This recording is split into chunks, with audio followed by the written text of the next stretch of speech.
नमस्कार. मुंबई आउटलुकमध्ये तुमचे स्वागत आहे. उन्हाळा हा मुलांसाठी आरोग्याच्या बाबतीत अनेक समस्या निर्माण करतो, कारण या कडक उन्हाळ्यात लहान मुलांच्या शरीरातील पाणी लवकर कमी होते आणि त्यांची पचनसंस्था कमकुवत होते. अशा परिस्थितीत आपल्या मुलांच्या खाण्यापिण्यातील थोडासा निष्काळजीपणा सुद्धा एक मोठी समस्या बनू शकते.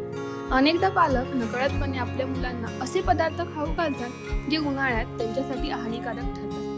त्यामुळे या ऋतूत मुलांच्या आहाराकडे विशेष लक्ष देणे आणि विशिष्ट पदार्थ खायला न देणे महत्त्वाचे आहे, कारण या कडक उन्हात मुलांच्या चुकीच्या खाण्यापिण्याच्या सवयीमुळे डिहायड्रेशन, पोटाचे विकार आणि थकवा जाणवू लागतो. त्यामुळे पालकांनी थोडं जास्त सतर्क राहणं गरजेचं असतं. उन्हाळ्यात मुलांना जास्त थंड पेय, जंक फूड, पॅकेट ज्यूस आणि बाहेरचे तळलेले पदार्थ देणं टाळा.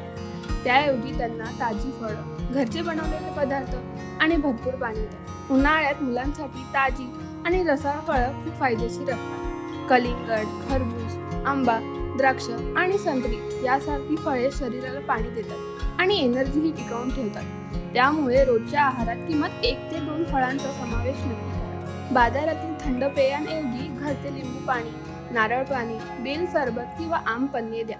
हे नैसर्गिक पेय मुलांना हायड्रेट ठेवतात आणि शरीरातील ऊर्जा टिकवून ठेवतात. लक्षात ठेवा, योग्य आहार म्हणजेच मुलांचं चांगलं आरोग्य. या उन्हाळ्यात थोडी काळजी घ्या आणि मुलांना निरोगी ठेवा.